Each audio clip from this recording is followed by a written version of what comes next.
بسم اللہ الرحمن الرحیم شروع کرتا ہوں۔ ایک بچہ تھا جو سپارہ پڑھنے کے لیے مسجد میں گیا، لیکن اس نے نکر پہنی ہوئی تھی۔ جب مسجد کے مولوی صاحب نے اس بچے کو نکر میں دیکھا تو ان کو شدید غصہ آیا اور انہوں نے اس بچے کو بولا کہ تم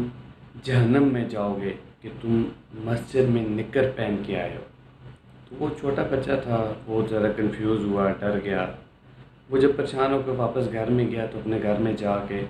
کسی بزرگ کو یہ بات پوچھی کہ میں جہنم میں جاؤں گا یا جہنم میں کیسے جایا جاتا ہے، یا مجھے مولوی صاحب نے بولا ہے کہ تم جہنم میں جاؤ گے۔ تو اس کو جواب ملا کہ جہنم میں جانا اتنا آسان کام نہیں ہے۔ جہنم میں جانا تو بہت مشکل اور بہت سخت محنت کا کام ہے۔ جہنم میں جانے کے لیے تمہیں بہت سارے کام، بہت سارے شدید محنت جو ہے نا کرنی پڑے گی، اس کے بعد تم جا سکتے ہو۔ تمہیں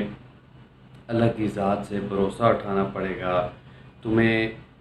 قتل و غارت کرنا پڑے گا، تمہیں لوگوں کی عزتوں کا خیال نہیں کرنا پڑے گا، تمہیں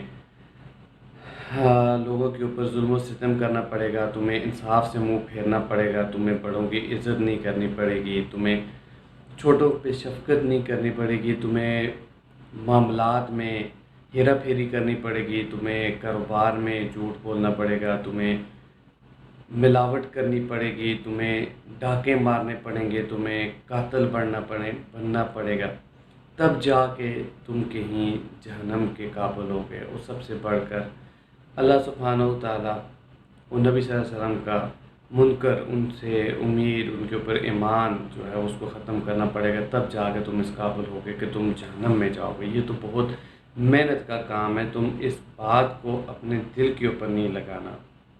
ٹھیک ہے؟ اپنے دل کے اوپر نہیں لگانا۔ مولوی صاحب ہو سکتا ہے غصے میں ہوں گے جنہوں نے اس وقت تمہیں ایسا بول دیا ہوگا، کیونکہ اگر تم نے اپنے دل کے اندر اس بات کو لگا لیا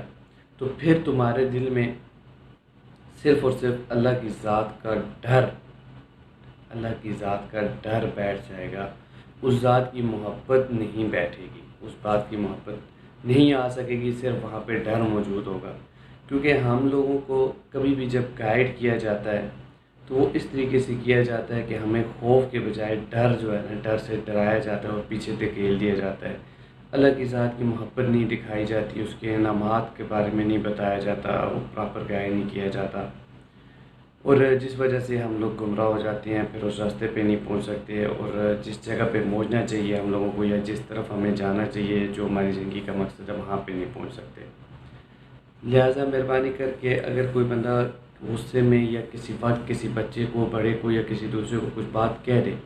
تو وہ جب بعد میں کسی دوسرے کے ساتھ شیئر کرے تو اس کا یہ حق بنتا ہے برائے مہربانی کہ اس کو ٹھیک ٹھیک گائیڈ کرے، یا اس کو کم از کم اتنا گائیڈ کرے یا اتنی تسلی یا اتنا اس کو ایکسپلین کرے کہ وہ اس بات سے خوفزدہ ہو کر یا ڈر سے، یا اس کا ڈر اپنے دل میں بٹھانے سے وہاں سے بھاگ نہ جائے، یا اس چیز سے منکر نہ ہو جائے، یا اس چیز سے پھر نہ جائے، تاکہ اس طرف جانے کے لیے، دوبارہ جانے کے لیے کچھ نہ کچھ راستہ باقی رہنا چاہیے۔ اگر آپ کو میری یہ اظہار رائے، یہ بات پسند آئی ہے تو پلیز لائک کیجئے،